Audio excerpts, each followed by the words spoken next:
शर्मिष्ठा के केस को जैसा दिखाया जा रहा है, ये केस वैसा नहीं है। चीज़ें बहुत ही अलग हैं। आज देश का जो दोगलापन है ना, उसको एक्सपोज करते हैं। वीडियो स्टार्ट करने से पहले पिछली वीडियो की 2 कंसर्न्स हैं। कुछ लोगों ने मुझे ये कमेंट किया कि आप ना बस सीधे फैक्ट्स बताया करो, इतना एक्सप्रेस मत किया करो। यार मैं ऐसा ही हूँ यार, I can't change my self, I am really sorry. दूसरा कोई लोगों ने कहा कि आप ना उस यूट्यूबर की तरह बोला करो, इतना आप देख रहे हो ऐसे वैसे जो बोलते हैं इतना। यार मैं यहाँ पर किसी की तरह बनने नहीं आया हूँ। विद ऑल ड्यू रिस्पेक्ट, मेरा नाम राघव शर्मा है और यही मेरी पहचान है। मैं खुद को ज़रूर बेहतर बनाना चाहता हूँ, पर मैं किसी की तरह बनना नहीं चाहता। सो इन दोनों चीज़ों को क्लियर करते हुए हम आज की वीडियो स्टार्ट करते हैं। शर्मिष्ठा पनोली 22 साल की लड़की है, कई आर्टिकल्स में 19 साल का भी कहा जा रहा है। BBA LLB कर रही है सिम्बोसिस पुणे से। जैसे एक लॉ स्टूडेंट है, साथ साथ ये कंटेंट क्रिएटर भी है, वीडियोस बनाती है, रैंट करती है, रोस्ट करती है। इसके कंटेंट में बहुत सारी गालियाँ भी हैं। गालियाँ is a new normal for many people. India got latent बहुत बड़ा एग्जाम्पल भी है। कॉलेज इसका पुणे में है, पर ओरिजिनली शर्मिष्ठा कोलकाता से है। अब सबसे बड़ा जो सवाल है, जिसका जवाब शायद कोई नहीं दे पाएगा, वो है शर्मिष्ठा के केस के अरेस्ट का नहीं, बल्कि कोलकाता पुलिस के अरेस्ट ना करने का। मैं क्या बोल रहा हूँ, मेरे इस केस पे आएंगे। इस केस को मैं मुनावर से भी लिंक करूंगा, क्योंकि दोनों केसेस में रिलीजियस सेंटिमेंट्स हर्ट हुए थे। हम बस पैरेलल्स ड्रॉ करके समझने वाले कि क्या कैसे हुआ था। Stay with me.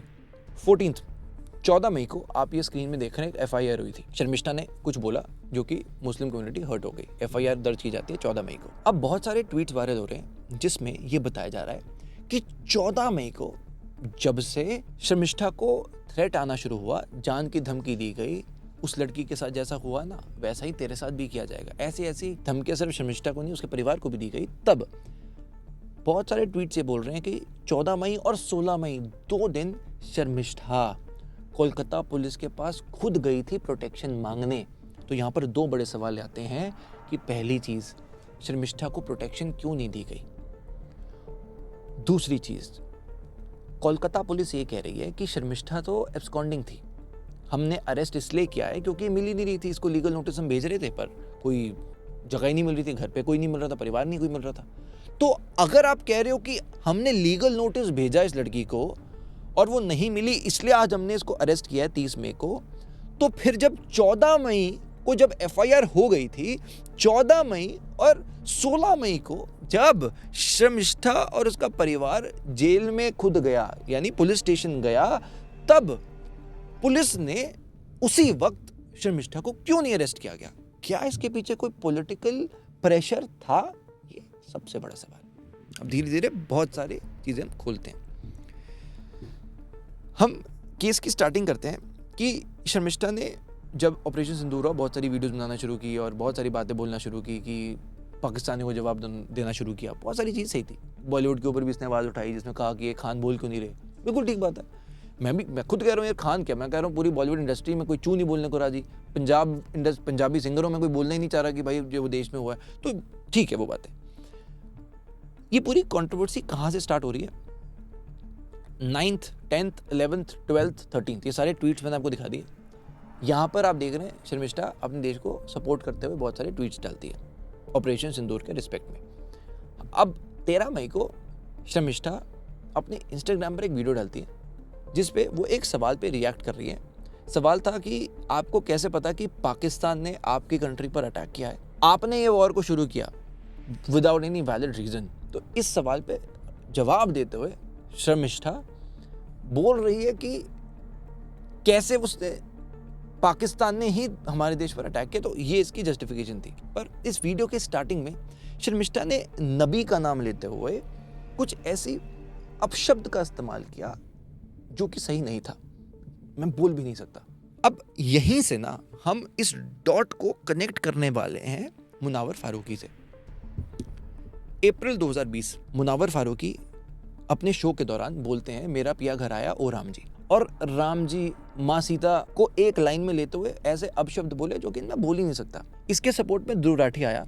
Dhruv Rathee ने एक वीडियो अपलोड करी। मैं उस वीडियो का टाइम स्टैम्प एग्जैक्ट लगा रहा हूँ, आप इस टाइम स्टैम्प पे जाकर ध्रुव की वो बात सुनना। ध्रुव कहता है कि मुनावर गानों का मजाक उड़ा रहा था, भगवान का नहीं। जिन लोगों ने नहीं सुना उनका माइंड पॉइजन हो जाता है। यानी ध्रुव ये कहना चाह रहा था कि मुनावर जो बोल रहा है ना, वो तो बस गाने का मजाक उड़ा रहा था। राम जी वो बात नहीं थी, मतलब वो तो बस एक कॉन्टेक्स्ट के लिए लिया गया। वो राम जी की बात नहीं हो रही है, वो तो बस मजाक गाने का उड़ाया जा रहा है। तो जिन्होंने नहीं सुना वहाँ उन लोगों को बुरा लग रहा है। बहुत सिंसेरिटी से मैं आपसे सवाल करना चाहता हूँ, उस टाइम पर जितने भी लोग मुनावर का सपोर्ट कर रहे थे कि भगवान की बात नहीं हो रही है, उसी तरीके से क्या शर्मिष्ठा के इस कमेंट को भी लिया जाएगा कि बात नबी की नहीं हो रही, वो तो जवाब पाकिस्तानी को दे रही थी। ये प्रॉब्लम है हमारे देश की, इसी को कहते हैं सिलेक्टिव आउटरीच, और हमारा देश इसी वजह से बट रहा है। शर्मिष्ठा ने जो कमेंट किया उसको कहीं से भी सपोर्ट नहीं किया जा सकता। अगर मैं कह रहा हूँ पूरी कम्युनिटी, क्या किसी का भी दिल इस बात से दुख रहा है कि उसके अल्लाह की बात हो रही है, जिनको वो मानते हैं, उनको उनके बारे में कोई बात उनके दिल को पे ठेस पहुंच रही है, तो वो बात ही क्यों करनी। ये बात का समर्थन करना, जो लोग कह रहे हैं कि यार हिंदू हो, आप हिंदुओं को सपोर्ट कर लो, अपना देश टूट जाएगा, कट जाएगा अगर हम यही सोच सोच के इन बातों को सपोर्ट करेंगे। शर्मिष्ठा जब तक देश के साथ है, उसने देश के लिए बात खड़ी की है, उसने बोला सही बातें हैं, पर जो नबी के ऊपर उसने भी कहा वो बात सही नहीं थी। तो मैं ये कह रहा हूं कि अगर आज ये शर्मिष्ठा नहीं सही थी तो उस वक्त मुनावर भी नहीं सही था। दोनों बातें, मेरा कोई ध्रुव से, मुनावर से, शर्मिष्ठा से लेना देना नहीं है भाई, पर बातों को एक तरफा करना ये हमारे देश के लिए टॉक्सिसिटी है। अब आते हैं मुद्दे पर। 14 मई को वारिस पठान, जो कि पॉलिटिशियन है, उसने अपने ट्विटर पर इस वीडियो को शेयर किया, जिसके बाद से ये वीडियो वायरल हो गई, इसको थ्रेड्स आना शुरू हुए। उसके अगले ही दिन शर्मिष्ठा ने वीडियो को डिलीट कर दिया, ट्विटर पे माफी भी मांग ली। पहले तो कोलकाता पुलिस वाला वो सवाल आता कि 14 और 16 मई को ये लोग गए। दूसरा सबसे बड़ा सवाल कि यार जब उसने माफी मांग ही ली है तो यार मतलब 19 साल की अगर आप कह रहे हो बच्ची है तो उसको माफी क्यों नहीं दी जा रही। मुनावर को भी तो माफ कर दिया गया ना। आज उसके पास फेम से लेकर पैसा, और इस देश के लोगों ने, इसी देश की जनता ने उसको सपोर्ट किया ना, तभी तो उसके फॉलोअर्स और व्यूज वगैरह आते हैं ना।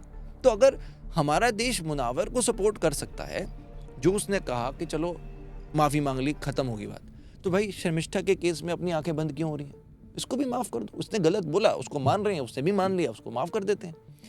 अब मैं आपको बताता हूँ प्रॉब्लम इन डेप्थ क्या आती है। प्रॉब्लम आती है इनजस्टिस की। अब ना हम अपने देश के सेंटिमेंट को, मुझे नहीं पता क्यों नहीं समझ पाते। लोग कहते हैं फ्रीडम ऑफ स्पीच। मैं ये कहता हूँ कि freedom of speech is right to express but not right to harm. और हम अक्सर इस लाइन को भूल जाते हैं।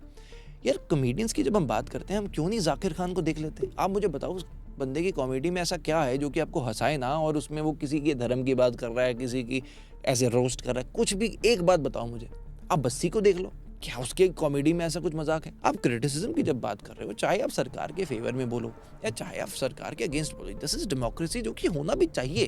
पर कोई भी जो बोल रहा है, हमारी भाषा इतनी गंदी क्यों होनी चाहिए? हम क्रिटिसाइज भी जब कर रहे हैं एक पब्लिक प्लेटफॉर्म पे, हम क्यों नहीं कंसिडरेट हो सकते? अब प्रॉब्लम क्या आती है इनजस्टिस की, जिसमें कोलकाता एक बहुत बड़ा सेंटर बन रहा है। इनजस्टिस एनीवेयर, सुनना, injustice anywhere is a threat to justice everywhere, is a threat to justice everywhere. अब प्रॉब्लम क्या है? कोलकाता से गुड़गांव आप एक लड़की, 19 साल की लड़की को अरेस्ट करने के लिए भेज सकते हो, पर आपके अपने स्टेट के अंदर आरजीकर मेडिकल कॉलेज में जस्टिस आज तक नहीं मिला है। संजय रॉय को अरेस्ट किया गया था ना, संजय रॉय ने खुद बोला कि भाई मुझे फ्रेम किया गया है। उससे क्यों नहीं प्रूव कर पाए कि उसी ने किया?